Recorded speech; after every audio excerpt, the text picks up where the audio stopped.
Hello everyone, this is MD Nuruddin Islam and welcome back to Tech Bangla Academy Pro. কেমন আছেন আপনারা সকলে? আশা করি আপনারা যে যেখানে আছেন অনেক অনেক ভালো আছেন। তো বন্ধুরা, আপনারা হয়তো ইতিমধ্যে জেনে গেছেন Xiaomi এবার তাদের 12 সিরিজের অধীনে আরো একটি দুর্দান্ত স্মার্টফোন লঞ্চ করতে যাচ্ছে, আর সেটি হচ্ছে Xiaomi 12 Lite এই স্মার্টফোনটি। প্রথমত যদি ফোনটির হাইলাইটেড বিষয় নিয়ে কথা বলি, তাহলে এই ফোনটিতে ব্যবহার করেছে চমৎকার সুন্দর ডিজাইন, কোয়ালকম স্ন্যাপড্রাগনের শক্তিশালী এবং গেমিং একটি চিপসেট, এবং সেই সাথে থাকছে সুবিশাল মাপের একটি ব্যাটারি। তো আজকের ভিডিওতে আপনাদেরকে জানাবো এই ফোনটির ফুল স্পেসিফিকেশন এন্ড সেই সাথে জানাবো ফোনটির প্রাইস এবং এর লঞ্চিং ডেট নিয়ে। আর ভিডিওটি কন্টিনিউ করলে আপনারা আরো জানতে পারবেন বাজেটের যে ফোনটিকে আমাদের জন্য ভ্যালু ফর মানি প্রোভাইড করছে, নাকি এই বাজেটে মার্কেটে আরো কোনো সেরা স্মার্টফোন বর্তমানে আছে। এই সকল প্রশ্নগুলোর উত্তর থাকবে আজকের এই ভিডিওতে, সুতরাং আমি আশা করব আপনারা ভিডিওটি স্কিপ না করে পুরো ভিডিওটি মনোযোগ সহকারে দেখবেন। তো চলুন কথা না বাড়িয়ে মূল ভিডিওতে যাওয়া যাক। ফার্স্ট অফ অল যদি ফোনটির ডিজাইন এন্ড এর বিল্ড কোয়ালিটি নিয়ে কথা বলি, তাহলে এতে আর নতুন করে কিছু বলার নেই। বরাবরের মতো আপনারা সকলেই জানেন Xiaomi 12 সিরিজের স্মার্টফোনগুলো সাধারণত গর্জিয়াস লুকিং হয়ে থাকে। এবারও কিন্তু তার ব্যতিক্রম নয়। বিশেষ করে Xiaomi 12 Lite এই স্মার্টফোনটির ডিজাইন করা হয়েছে একদম অসাধারণ লেভেলের। এই ফোনটির রিয়ার প্যানেলে ব্যবহার করা হয়েছে গ্লাস এন্ড প্লাস্টিকের একটি সম্মিলিত ব্যাক প্যানেল, আর ফোনটির থিকনেস করা হয়েছে 7.2 মিলিমিটার, এবং এই ফোনটির ওয়েট করা হয়েছে 171 গ্রাম। এছাড়াও এই ফোনটির পেছনে ব্যবহার করেছে কর্নিং গরিল্লা গ্লাসের প্রোটেকশন। ফোনটির রিয়ার প্যানেলে আসলে আপনারা একটি ক্যামেরা বাম্পারের মধ্যে পেয়ে যাবেন ট্রিপল ক্যামেরা সেটআপ, এবং ফোনটির ফ্রন্ট ফারে আসলে ফুল ভিউ ডিসপ্লের মাঝখানে থাকছে একটি punch hole cut out camera setup. এই ফোনটিকে আপনারা black, blue, violet and silver এই চারটি কালারেই পেয়ে যাবেন। তো ফোনটির ডিজাইন নিয়ে বলতে গেলে পার্সোনালি এই ফোনটির ডিজাইন আমার কাছে অনেক ভালো লেগেছে। আপনাদের কাছে ফোনটির ডিজাইন কেমন লেগেছে কমেন্ট করে অবশ্যই জানাবেন। দেন সেকেন্ডলি যদি ফোনটির ডিসপ্লে নিয়ে কথা বলি, তাহলে এই ফোনটিতে ব্যবহার করেছে 6.55 ইঞ্চির একটি অ্যামোলেড প্যানেলের ডিসপ্লে, যাতে থাকছে ফুল এইচডি প্লাস রেজুলেশন, এবং এই ডিসপ্লেটিতে ব্যবহার করা হয়েছে 120 হার্জের হায়ার রিফ্রেশ রেট। ফোনটির ডিসপ্লেতে 120 হার্জের হায়ার রিফ্রেশ রেট ব্যবহার করায় গেমিং এর সময় ফোনটির ডিসপ্লে থেকে আপনারা স্মুথ একটি পারফরম্যান্স পেয়ে যাবেন। এবং এই ডিসপ্লেটিতে ব্যবহার করেছে 402 ppi ডেনসিটি, আর ডিসপ্লেটিতে ব্যবহার করেছে HDR10+, এবং পিক ব্রাইটনেস হিসেবে ফোনটির ডিসপ্লেতে ব্যবহার করেছে 1000 নিটসের পিক ব্রাইটনেস। ফোনটির ডিসপ্লেতে 1000 নিটসের পিক ব্রাইটনেস ব্যবহার করায় ফোনটিকে আপনারা লো লাইটে ইজিলি ব্যবহার করতে পারবেন, কিন্তু সানলাইটে ব্যবহার করার সময় ফোনটির ডিসপ্লে থেকে কিছুটা আলোর ঘাটতি ফেস করতে হবে।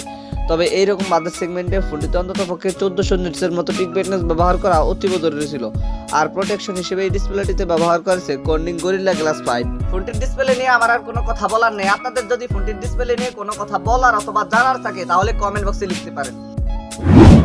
থার্ডলি যদি ফোনটির পারফরমেন্স নিয়ে কথা বলি, তাহলে এই ফোনটিতে রান করবে MIUI 13 বেসড অন Android 12, আর চিপসেট হিসেবে ফোনটিতে ব্যবহার করেছে কোয়ালকম স্ন্যাপড্রাগন 7 Gen 1, যেটি 4 ন্যানোমিটার আর্কিটেকচারে বিল্ড করা একটি অক্টা-কোর প্রসেসর, আর জিপিইউ হিসেবে ফোনটিতে থাকছে অ্যাড্রনের একটি জিপিইউ।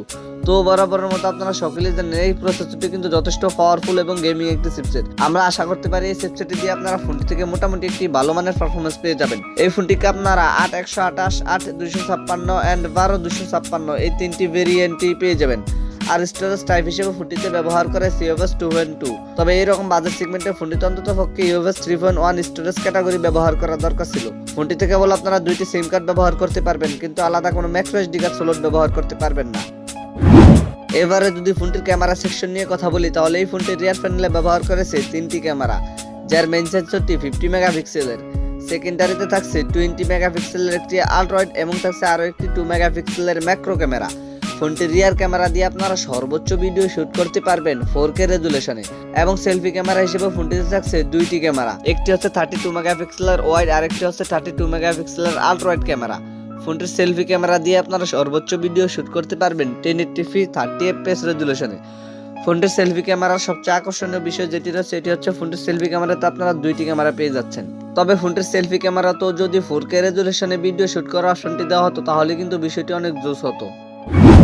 এবারে যদি ফোনটির ব্যাটারি এন্ড এর চার্জার নিয়ে কথা বলি, তাহলে এই ফোনটিতে ব্যবহার করেছে 4500 মিলিঅ্যাম্পিয়ার একটি সুবিশাল ব্যাটারির সাথে 67 ওয়াটের একটি ফাস্ট চার্জার। Xiaomi জানিয়েছে তাদের এই চার্জারটি দিয়ে ফোনটিকে 100% চার্জ করতে মাত্র 40 মিনিটের মতো সময় লাগতে পারে। ফোনটির ব্যাটারি মিলিঅ্যাম্পিয়ার কিছুটা কম হওয়া সত্ত্বেও ফোনটি থেকে কিন্তু আপনারা মোটামুটি ভালো মানের একটি ব্যাটারি ব্যাকআপ পেয়ে যাবেন, কারণ এতে ব্যবহার করেছে 4 ন্যানোমিটার আর্কিটেকচারে বিল্ড করা একটি চিপসেট। এছাড়া সিকিউরিটি হিসেবে ফোনটিতে থাকছে আন্ডার ডিসপ্লে ফিঙ্গারপ্রিন্ট, আর ফিচার হিসেবে ফোনটিতে থাকছে Bluetooth 5.2, USB Type-C port 2.0, wifi 12011 NFC সহকারে থাকছে GPS। ফোনটির প্রাইস নিয়ে কথা বলতে গেলে এই ফোনটির প্রাইস হতে পারে বাংলাদেশি টাকায় প্রায় 56,000 টাকার মতো, আর ইন্ডিয়ার মার্কেটে এই ফোনটির প্রাইস হতে পারে প্রায় ৬৬,০০০ রুপির মতো। এই ফোনটিকে আপনারা বাংলাদেশ এবং ইন্ডিয়ার মার্কেটে খুব শীঘ্রই পেয়ে যাবেন। তো এই ছিল আমাদের আজকের ভিডিও। আশা করি আপনাদেরকে এই ফোনটি সম্পর্কে মোটামুটি একটি ভালো ধারণা দিতে পেরেছি। এরপরে যদি আপনাদের কোনো সমস্যা থেকে থাকে তাহলে কমেন্ট বক্সে জানাতে পারেন, আমি চেষ্টা করবো আপনাদের কমেন্টে রিপ্লাই দেওয়ার জন্য। আর যদি মনে হয় ভিডিওটি থেকে একটু উপকৃত হয়েছেন তাহলে ভিডিওটিতে একটি লাইক দিয়ে দিবেন, ভিডিওটি বন্ধুদের মাঝে শেয়ার করে দিবেন। Anyway, thank you so much for watching this video. দেখা হচ্ছে খুব শীঘ্রই নতুন কোনো ভিডিওতে নতুন কিছু নিয়ে। টিল দেন টেক কেয়ার, আসসালামু আলাইকুম।